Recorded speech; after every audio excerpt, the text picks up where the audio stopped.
Hello and welcome to Mind Shifters Radio. I'm Tim Hayes. I'm your host for the first hour. And today is Monday, May 5th,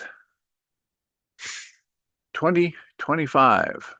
As always, we're grateful to everyone who's joining us here today, whether you're listening live or through the archives, as we spend another couple of hours teaching and supporting people in using some of the most powerful, effective, efficient, and accessible tools I've ever encountered. These tools are available absolutely free through the tireless efforts of Dr. Michael and Jeannie Ryce on the website at whyagain.org. You go to that website and click on the two words that say Start Here in the upper left-hand corner.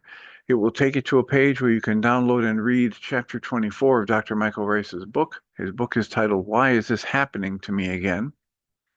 And that chapter of the book contains a narrative description and explanation of the primary tool in this work. That tool is called the Reality Management Worksheet, sometimes called the Reality Management Wake-Up Sheet. And it's a tool I've been using to great effect for over 20 years now to improve the quality of my life and most of my relationships, and to turn any negative emotional experience I have into part of the infallible guidance system that each and every one of us has been given. You can also download from that page the actual worksheet process itself. It's a simple PDF file. Click the link, download it, print it off, copy it as often as you'd like, and use it over and over again absolutely free. You can also download a whole host of audio files of shows just like this one, where people have been stepped through that worksheet process. And if you choose to listen to them even repeatedly, they can serve as a powerful tutorial for you to help you get maximum benefit from these tools in the shortest amount of time possible. You can also go to your app store and type in the three words Heartland Aramaic Forgiveness. And if you choose to do that, before you're done typing the word forgiveness, you'll see the glowing heart icon. If you tap on that, it will let you download a completely free and private app that contains the Reality Management Worksheet. It contains an abbreviated version of that worksheet process, and it contains a copy of the Dragon Klingon game, which is a wonderful way to introduce these tools to even younger audiences. We help people do all of that soon and often, primarily because it tends to improve the quality of people's lives the more they actively apply these tools in their lives, and secondarily because it tends to prompt comments, questions, answers, and testimonials. If you have any of those to share with us, we'd appreciate you doing so by giving us a call. You can call through the Zoom application, and there's a variety of numbers that you can call. And then once you do that, the information about what the Zoom meeting number is available on the mindshiftersacademy.org website. And that meeting ID number is 853-2357-4173. So if you just get on your internet and open up a Zoom window, or you call one of the numbers that Zoom has that'll let you do your long distance. For instance, there's a Chicago number that's 312-626-6799. And then the meeting ID number is 853-2357-4173. And again, all that information is available on the mindshiftersacademy.org website. And we encourage people to go there and either copy and paste that from that web page into your web browser and the Zoom link, or give us a call. And then once you're there, I'll admit you and usually mute you unless you have already muted yourself, and then ask you to unmute yourself if you have a comment or a question. I think it's *6 is the keys you have to punch to get admitted or to get unmuted. So, Hey. hey, welcome, Susan Bingham. Hello, Welcome. Dr. Tim. It was hard to find my way in here. How so? Well, there was a long, long link that you said to put in my calendar, but it was massively long and it seemed to have no life of it. So then I went below that and found something underneath the words join Zoom meeting or something. And I did that. And then I got here from there, but I tried the phone link first. And I could get into Zoom, but then they didn't like the meeting ID. Well, is this Celinda? Are you on? Yes, I am. And so you used the phone link and the meeting ID. Did it work all right for you? Yeah, it worked all right for me. Um, I my don't have Zoom on my computer, so I just use that real long link because they did the same thing to me when I had the Zoom link on. I have an older computer, and so I just figured it was that. And usually I'm a moving target, so I use the phone anyway.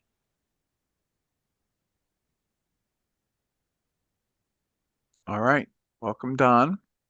And so, Susan, for Yeah, future reference, if you want, you can just dial the any one of the long distance numbers. I mean, okay. a lot of people these days have um, unlimited long distance. Yeah. And if you wanted to, they've got a New York number, 929-205-6099, if that's close enough to you, or a Okay, I'll try Washington, that D.C. next number, time. a 301. But then if you do that, that's just the phone call. That's not That's the fine. video. Yeah. Well, the phone, I like the phone call thing because I'm often lying down or running around or Yeah. something, And for So, now, where you are, you can just turn off your video and just yeah. use your. And do you need a meeting ID for that? Yeah, when you call that number, then you add the meeting ID, which is 853-2357-4173. Oh, that's the one they didn't like, but I'll try with that new number and maybe it'll be all right. I tried several times and they said that number does not exist. So I thought, okay, Well, it's the one you're here on. okay, but I didn't have to put it in. All I Right. did was, yeah, okay, However you got here, we're glad you're here. thanks. And welcome, Don and Celinda. And I will just, uh,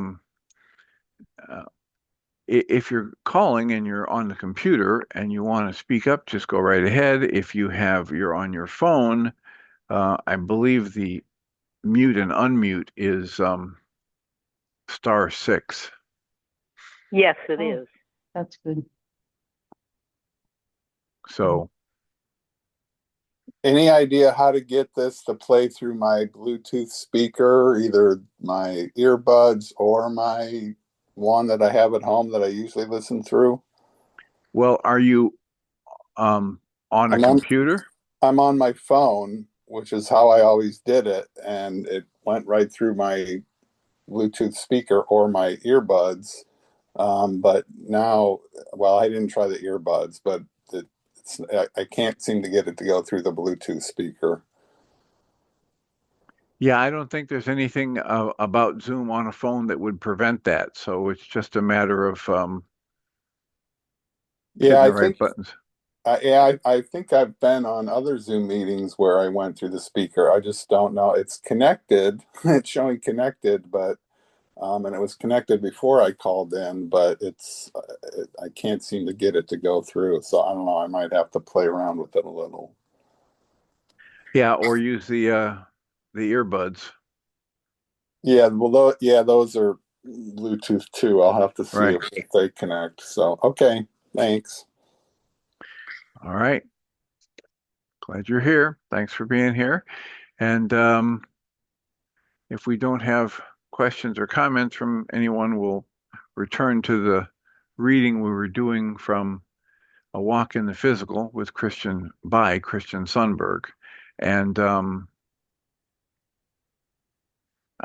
not sure that I've read this essay. I'm up on an essay titled "You Are Not Fundamentally Human,"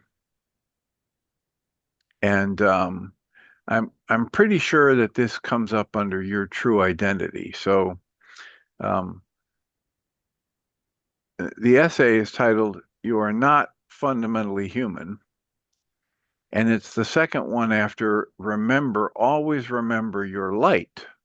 And I know we've read that one recently. So the essay titled "You Are Not Fundamentally Human" reads, on a fundamental level, you're not actually human. You're having the experience of being human, which typically includes only remembering ever being human. In fact, you are you. You are the you that feels like you to you. That you, that essence of who you are, transcends the experience of this local human character.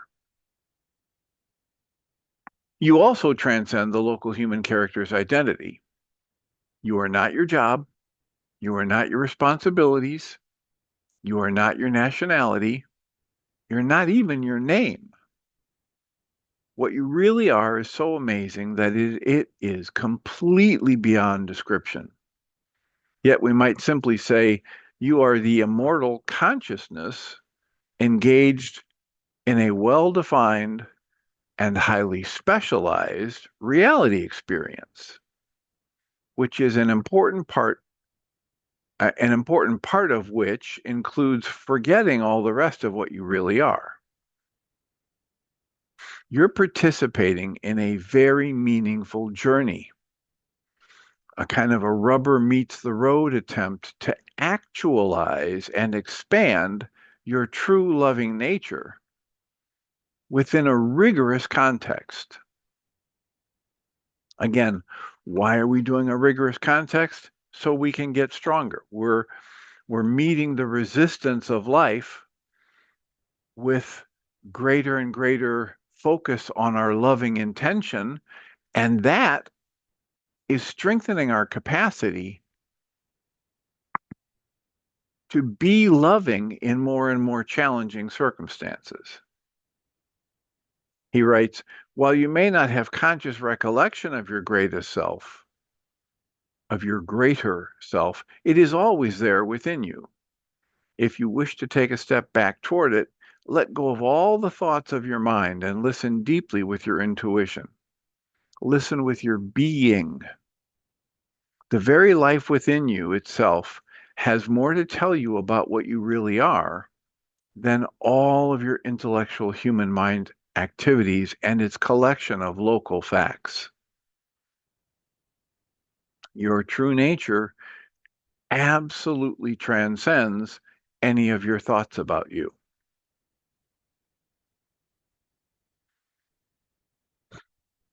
The next essay in that grouping is titled Your Inherent Beauty.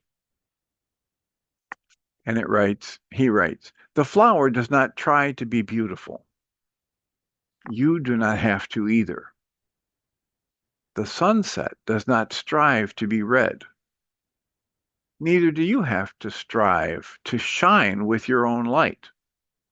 That light may seem to be obscured for a while as you take your walk in the physical, but it isn't truly. You shine just because you are.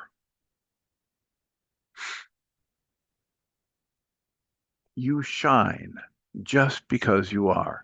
Being does not require effort. Only striving to be what you are requires the effort. So I misread that. So I'll read it again. Being does not require effort. The thing that requires effort is striving to be something you're not.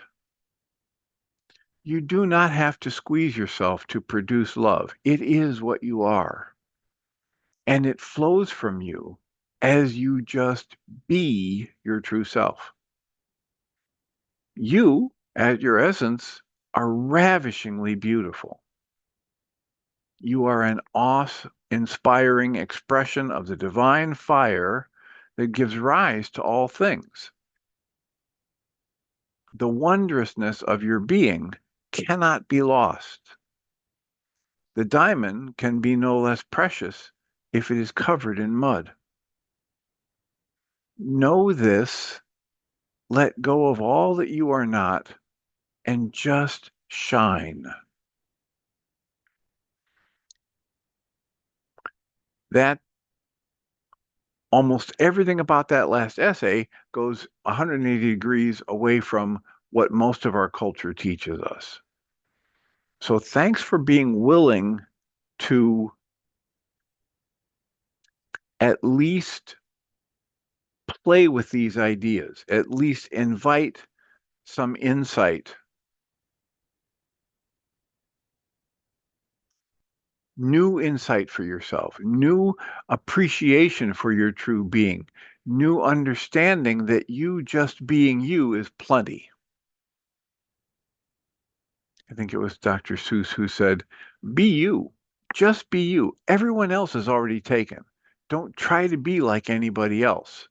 Just be you. And if there are some qualities, this came out of one of the Q&As that we read recently, if there are some qualities that you admire in a person, whether it's a person from history or a fantasy person or somebody you've known in the past, just do what you can through yourself to embody some of those qualities, to express them more fully. They've got to be a part of you, or you wouldn't be able to see them and appreciate them. The next essay in this list, the category is Your True Identity. The next one is titled Beingness Has No Lack. And Christian writes, there is no lack in your being. Lack is a perspective voluntarily entertained to help that which is your true nature truly know the abundance of its own nature. So it's one of those deals where I can contrast and compare. But if I've always had access to everything, it's like the story of the little soul and the sun. It's light and it's in a world of light, and it wonders what makes it different, what makes it special. But because it's in a world full of light, it doesn't really stand out. It doesn't really see itself as separate. And so as this urge to know itself grows, it asks to be able to see what's the opposite of me? How would I know myself more fully? By having contrast. And that's that story, the little soul and the sun. Well, it's the same thing here in the writing by Christian Sundberg. He writes, beingness is already perfect. It does not have error or flaw. And yet, beingness also works to create and to expand within manifestation. And through that, much growth in actualized joy and love becomes possible. That is true of you too, because you are beingness. Even though your experience may have many apparent shortcomings, your perfect true nature transcends them all. That transcendent nature is not an abstract. It is the real abiding truth that forms the foundation of your experience of form, including any given perception of lack. Remember, this whole experience we're having here in the physical can only be possible when we forget the essence of our true nature. When we forget that the larger part of our beingness is not focused here in the conscious awareness of being a human on the planet. The last little bit here, he writes, know then that beneath the noise You are the fullness that surpasses all things. That is true no matter how your local reality experience may appear.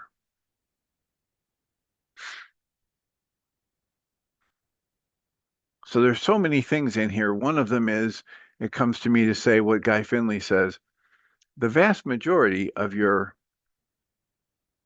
emotional and psychological pain is the bitter fruit of a comparative life. So the minute you start comparing yourself to what you think you ought to be or to somebody else or what you read in a book that life is supposed to be, the minute you start doing that, you open the door to more pain and suffering. I've worked with a lot of people who have lives and various parts of their lives that many, many people would envy. And yet, almost all they do is complain about the way their life is because it doesn't stack up to what they think it should be. And what we keep trying to encourage people with this work is just think about it. The tiny little bit that your mind can process and do within any given moment is not capable of comprehending your true nature or the nature of the world and what makes the world go round and how there can be billions of planets in our particular galaxy and how there can be billions of galaxies. That your conscious logical mind can't even begin to comprehend that stuff. So it can't comprehend your full true nature. So when your mind tells you this is bad, this is wrong, it should be another way, and it results in tightness or tension in you rather than a clear and easy path using what you already have control over to make a change for what you think would be the better. If your mind shows you, hey, look, just do this. You've got the power to do this. You've got the control. Just do this. Things will be better. By all means, just do it. And yet, when that thought that life is bad or wrong or this should be different or better results in a tightness or a tension within you, or what we call the negative emotional states, what we're encouraged to do in this work is breathe and soften and understand that this is not true. What my mind is telling me in this moment, as it's producing a pain or a negative emotion within me, what my mind is telling me is false. And we can know that and we can function that way and watch the results. Just play with it for a while and see if your experience of life doesn't significantly improve.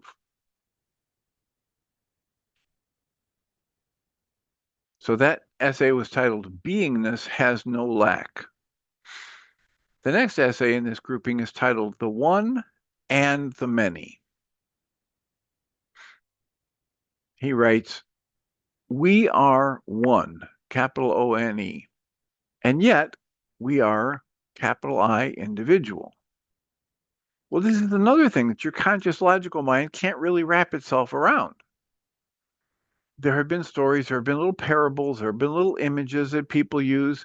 Think about a clover, a four-leaf clover. It's one little plant, and yet it has three separate leaves or four separate leaves and a stem.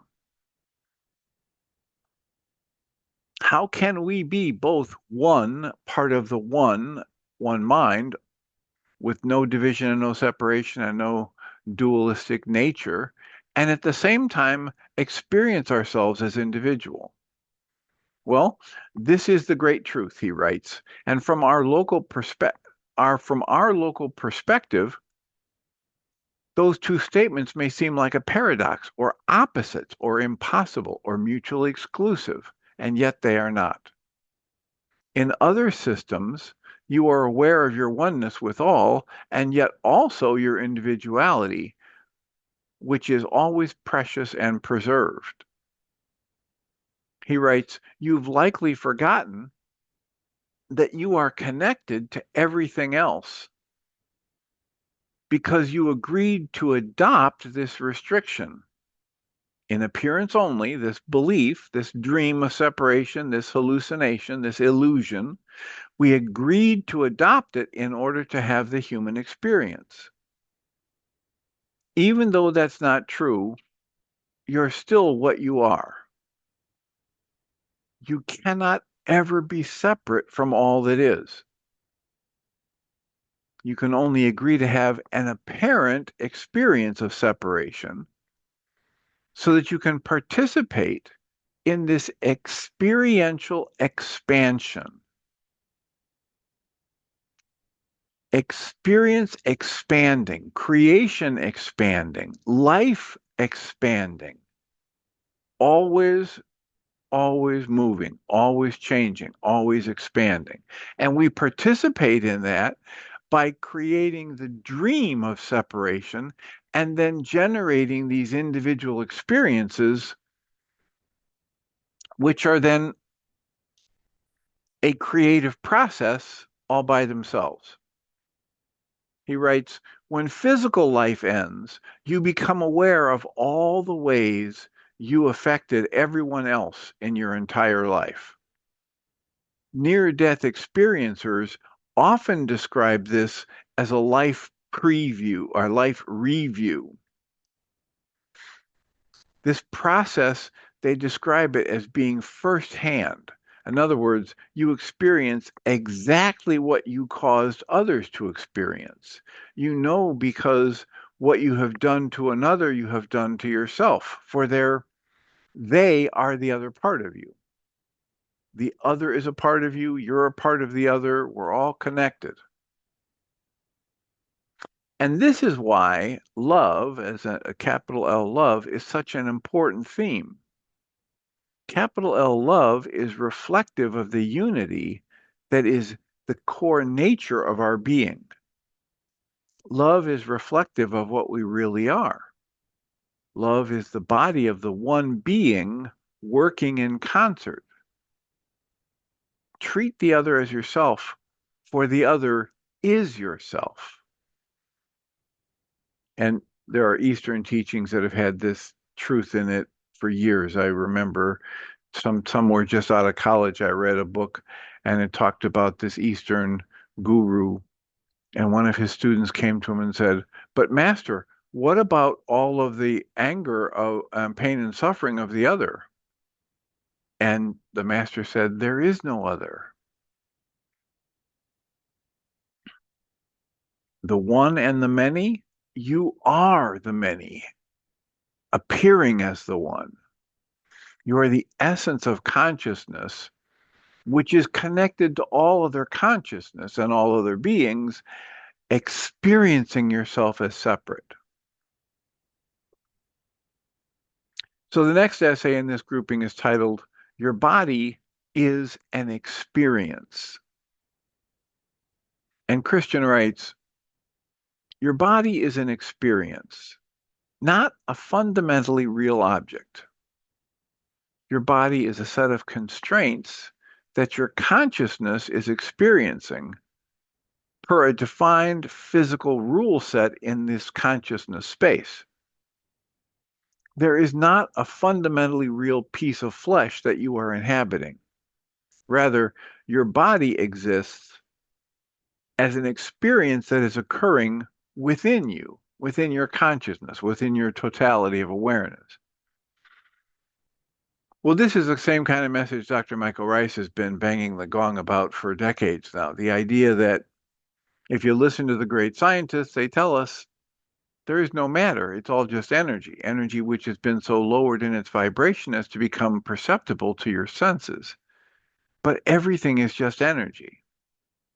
So if, as Michael Ryce says, you had an antenna and a receiver that was capable of perceiving your true nature at its natural state of vibration, you'd see a whirling mass of energy fields within energy fields within energy fields. Michael Ryce says, a whirling mass of protons, neutrons, and electrons, which these days they now know those are just bundles of energy packets that pop in and out of existence. So your body doesn't exist except as an experience for you, a tool for you to have experience. Christian goes on and writes, you already existed before you engaged in the experience of a physical body, and you will exist after the bodily experience ends. Just as a movie screen exists before and after an image is projected upon it, your awareness exists before and after the experience of the body appears within it. Try and let that sink in. The movie screen appears before and after the movie is projected upon it. Your consciousness existed before your physical body arose within it, and your consciousness will continue even after the physical body collapses. He writes, how many of us do not remember existing before the body? All of us, right? Very few, and Christian Sundberg might be one of them, have had memories of existing before the body. But we accept this amnesia. We accept this thing they call the veil. We accept the dream of separation so that we can have this physical experience. He writes, that is because of this veil of forgetfulness, and it is tied to our acceptance of the bodily constraint set. So we are here by our own choice, by that higher consciousness part of me that chose this. I know plenty of people who, from their physical consciousness today, have no concept that they asked for any of this.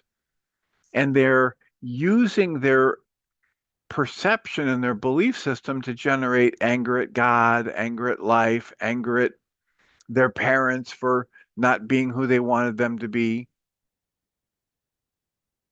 And yet, this kind of a teaching says it's all okay because you chose to be here. And in the big picture of your greater consciousness, 100 years or 500 years on this planet is less than the blink of an eye.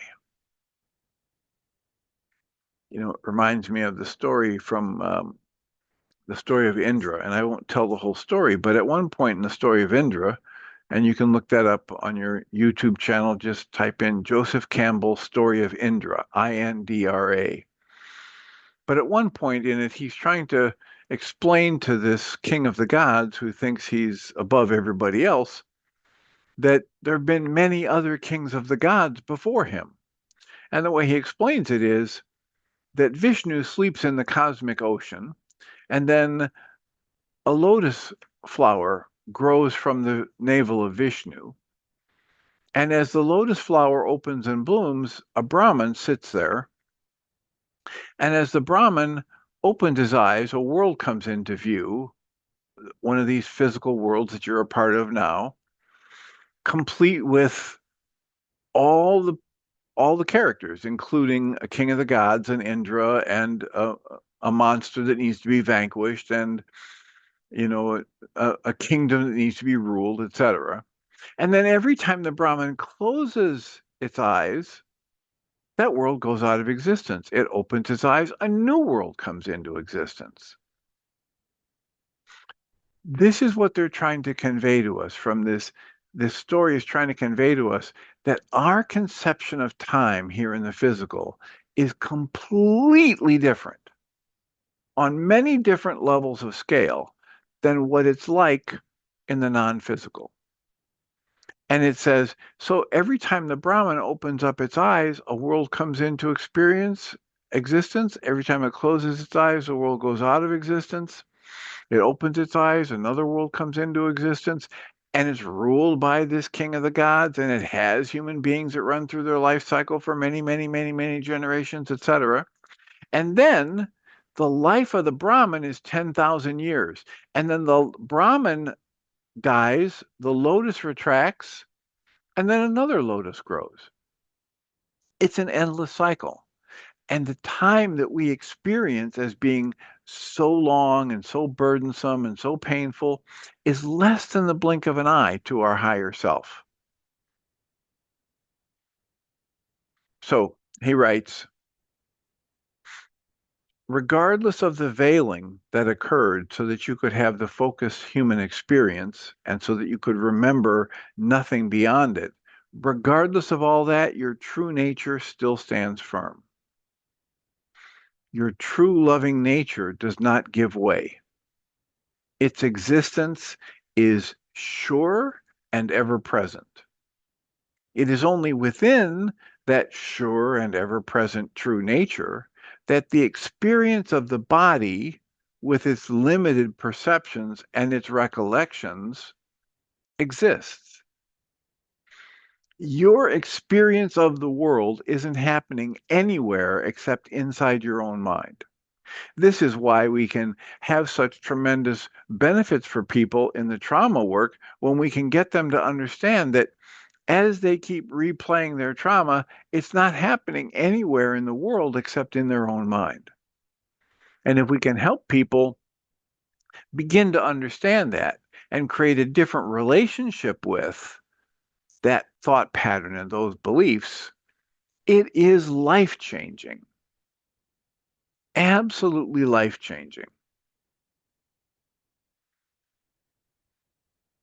Please remember, as I'm reading, that even if I seem to be in the middle of an essay or on a roll in a monologue, we welcome you to unmute, raise a hand, or send me an email at tjh@mindshifters-academy.org and let us have you help us refine this work so that it is of most benefit to you. The next essay in this grouping is titled, You Are a Creator. And as Michael Ryce likes to say, this is probably one of the biggest errors we've chosen to buy into, is the idea that we're not a creator. Christian writes, you are a powerful creative being. You are capable of creating realities. You do so individually and you do so collectively. Source energy is immeasurably creative, and you are a part of that source. Our world is a place where we learn how to manage the contents of our own nature. We experientially learn how to wield our intent. We experientially learn to actualize our deeper, creative, and loving beingness within a rigorous context. We experientially master the power of contrast. As we do that here, we're better able to do so in contexts that are beyond our human comprehension. That line, beyond our human comprehension, reminds me about how there's so much more going on here than we know about or than we can know about. And it's a theme in all the great spiritual teachings. It's about it's the understanding that there's so much more going on here than we can possibly know about that makes the 5 keys to the kingdom from the way of mastery so useful. Why? Because they're not talking about here's how you gain control, here's how you control life, here's how you make it form to your desires. It's about tuning into the energy of creation as it wants to express uniquely through you in each moment, forming the practice of holding your intention in alignment with that energy and breaking the habit of being distracted, learning to scan for the earliest warning signs that you are getting tight or tense or that you're resisting the flow of life and letting go of the resistance so you move into allowance. And when you do those first 3 keys to the kingdom, the 4th key to the kingdom starts to blossom all by itself, which is this thing they call surrender, which is this process of waking up to the fact that you're not the one living your life. Life is living and expressing through you. Your conscious logical mind is a little bit of a light for your navigating through the physical world. And it's part of what makes the constraint sets that you need to do the heavy lifting against so you can build some muscle to be able to be the extension of love in form in more and more challenging situations. So this experience we're having and these contexts are way beyond our human comprehension. He writes, no matter the type of experience we have or we entertain, no matter how deep and dark it may seem, we remain these beings of light and creation. Indeed, we are immortal spirits and we are bound in the depths to which we are willing to go to in the name of extending creativity and love. Susan, did you have a comment? Yeah, I hope this is okay to talk about this, but I wanted to talk about how your sentence completion tool did some of this for me because I wasn't, it's as if it has to happen outside where the brain can orchestrate it. You gave me an assignment and I didn't really want to do it, but I started it because I thought starting it might do something, and it did. I wrote for 2 weeks off and on, and two things came to me. It's as if by repeating the uncompleted sentence, which in my case was, when I am no longer angry at my sister, I will. And then, of course, there was a lot of ugly stuff that came out first. Two things happened. One was that I heard a podcast by Dr. Russell Razak, this British psychiatrist. I've recommended him to you. He talked about how Donald Trump was abused by his father, he and his brother, little Donald and Donald's brother. And Donald's brother did so poorly that he finally just drank himself to death. And so Donald, the title of this podcast was something like The Power of the Victim Position, and how dangerous a leader can be if they have taken this victim position. So Donald was this victim, and he decided the only way he could stay safe and live was to align himself with his abusive father and turn on other people and make them victims. And in this psychiatrist suggests that even our country, Donald Trump sees our country as a victim of other countries, like other countries not paying their NATO dues. I don't mean to get into a political discussion about this, but it's a great example. So I thought, oh my God, I am aligning with my mother in her power person, her abusive part. And I just have to say, she was a wonderful mother in most ways, but she would go off the rails after with complete overwhelm, and she would hit the two youngest of her kids, which were my little sister and me. And I realized that in order to stay safe, I've done what Donald Trump did. I have aligned with my mother against my sister. If I forgive my sister, if I align with her, if I love her, if I take care of her, which I've been doing anyway, mechanically, I won't live. It'll be terribly dangerous to do that. So that was the first revelation. And then the second one was a quote, and I wish I had it in front of me, by C.S. Lewis. He said something like, I held on to my anger until she finally told me that she wasn't anger, she was grief. And that was the ticket. All of a sudden, I realized that if I weren't so angry at my sister, I would feel sorry. I would be in full grief for her and for me and for my mother. And suddenly, repeating that partial sentence over and over again was like raking the soil in a garden to get it ready to put seeds in there. It just kept aerating it and opening it, and letting air and rain and different things in so that it was workable with. And then it's funny because this coincided with deciding my sister hasn't she's a hoarder and she's got 3 cats and she's in very poor health. So her cats have these litter boxes that haven't been cleaned for literally months. Oh boy. And she says my cats, I'm quoting her, my cats seem to not mind. They just go on top of the piles and they do their stuff and it seems okay. But I really should clean it, but I'm just too lazy. I mean, she has a lot of self-hatred too. And then she hurt her arm and couldn't.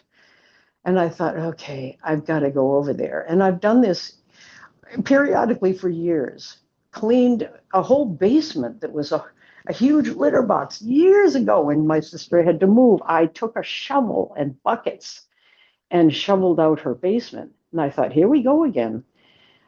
And so I said to Tim Bingham, I've got to go over to Joe's. And I was having these revelations like, this is grief. I could do something for my sister. Let's just say I'm going to do it for the cats. I don't have to do it for her. So I said, Tim, would you come with me? Some of that stuff is going to be weighing a ton. He said he would come. Then I called my son, and I've been spending days helping him move, pack up. He's moving in 2 weeks. He's leaving the area. It's a big deal. There's some grief connected with that, but that's a different sort of a thing. Anyway, I called my son and I said, I can help today, but tell me when you don't need me. And he said, what are you doing? And I said, well, I'm going to go to my sister's and Tim and I are going to clean out those litter boxes. And he said, miraculously, he said, oh, I want to come too. I thought, the hell you want to come? You're busy. He said, no, I really want to come. The 3 of us drove out there with our masks and hazmat suits and buckets and everything. And it took an hour. That's all. And my sister was wheezing and she was directing us from here and there. And she was mad because we didn't put the bags in right. And we didn't dump it in the right place. And we didn't know where the spigot was outside to wash she was sort of holding forth from her bed. But we did it and we left. And it wasn't a clean transaction. We cleaned up nicely. We set those cats up. And we left, and none of us hugged her. We have a sort of a family thing where when we say hello or goodbye, we hug each other. None of us would go near Joe. We just sort of yelled from the doorway and said, okay, we're all set. And she said, thank you so much. It just means so much to me. And she was going on about that. And we ragged on her all the way home about what a hoarder she is and how filthy the place is and on and on. And I just thought to myself, nevertheless, something about that sentence completion thing, it's doing its work. And it wasn't until, and this is part of the tool, I could say to people, use this as well as the tool. Do something nice for the person you want to kill. Do something good for them. And that'll help loosen things up too, just like repeating the sentence.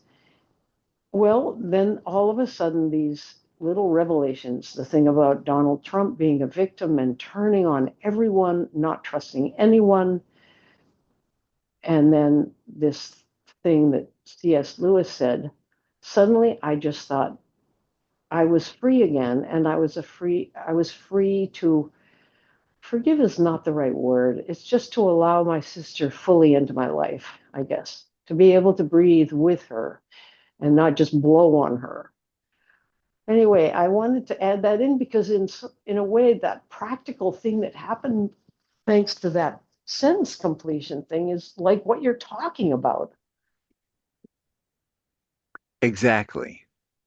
The way our lives open up when we quit believing that we're right and the flow of life is wrong, when we're willing to go into ourselves and uncover whatever the false belief is, and we call it false if it leads to any kind of a negative emotional state, a tension or an upset within us, when we're willing to do that, we get free of it.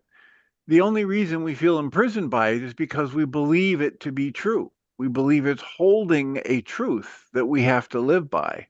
But the more we open those things up from our unconscious, and again, like Paramahansa Yogananda would say, there is no such thing as the unconscious. There's only your consciousness of what you've lived through.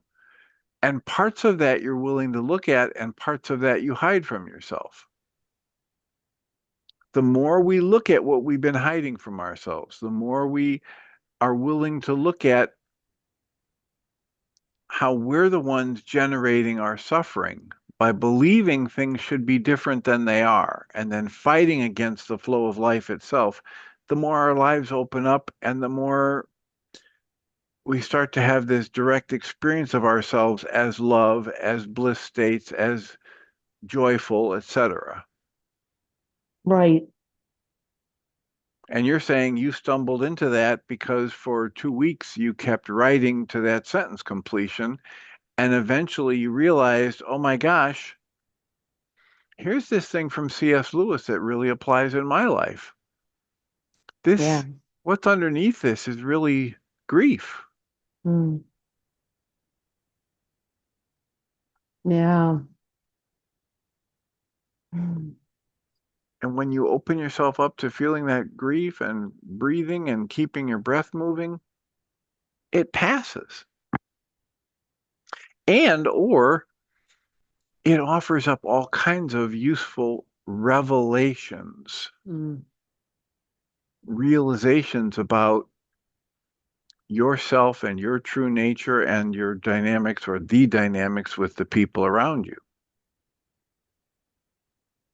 The thing that struck me is you don't have to be willing to do much to just start.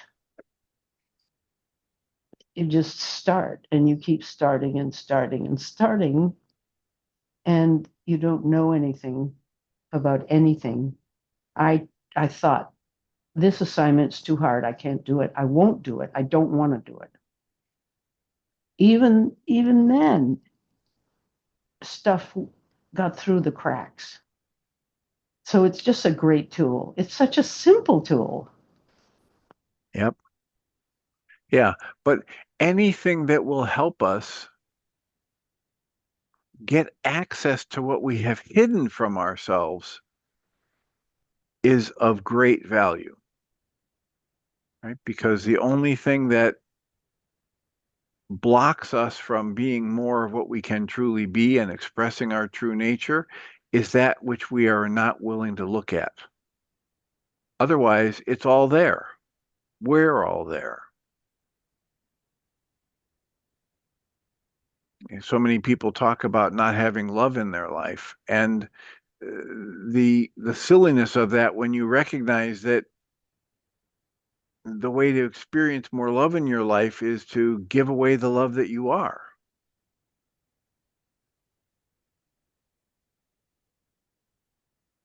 I love several of the little stories in the Way of Mastery where it says, you're like a person who has collected the most precious gem, and because you didn't want to lose it, you stuffed it in a pocket.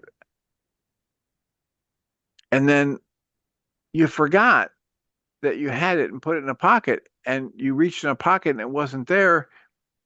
And now you're off grabbing every stranger, every passerby, and searching their pockets for the actual prize that is in you. Mm-hmm.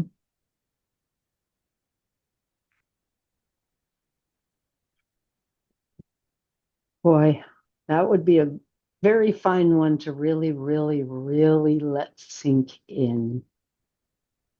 Well, and the key to that is just find all of the ways you believe it not to be true and then see them as false, Mm. right? Just to keep being willing to do more sentence completion work until you uncover the last of the thoughts that you've been convinced were true about yourself, those negative things about yourself. This is the backing into it technique. Yeah. Hmm. But it's the only one we've got, really, Hmm. right? The idea is we can't create what we already have. We can't acquire what we already have.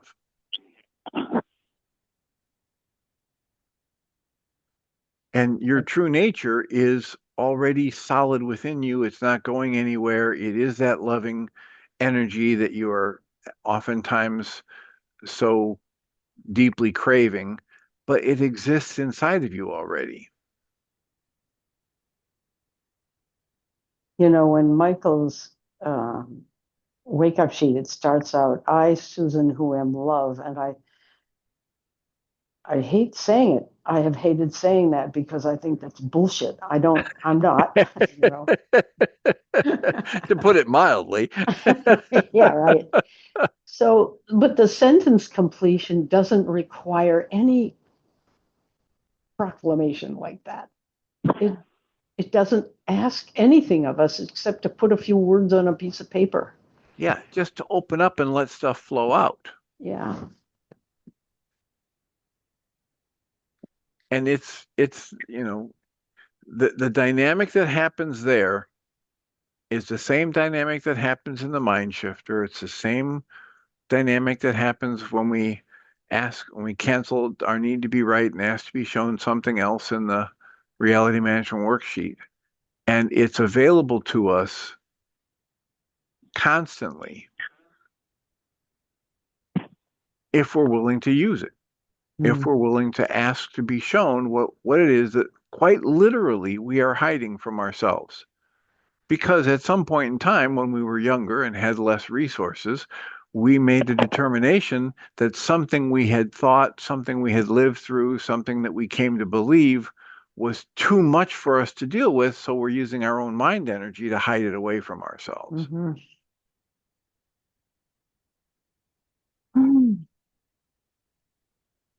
So congratulations for being willing to stick with that tool long enough. As you said, it's been a couple of weeks. Yeah, I had to take vacations from it, but it never let it out of my. I kept it in my pocket. I would write things down, and when I had my phone with me, I'd talk into the phone, and finally, I compiled all the basically just pushing against garbage. Uh, but somehow it worked. So, fellow listeners, try it out. If you're stuck on something, this is the unsticking tool.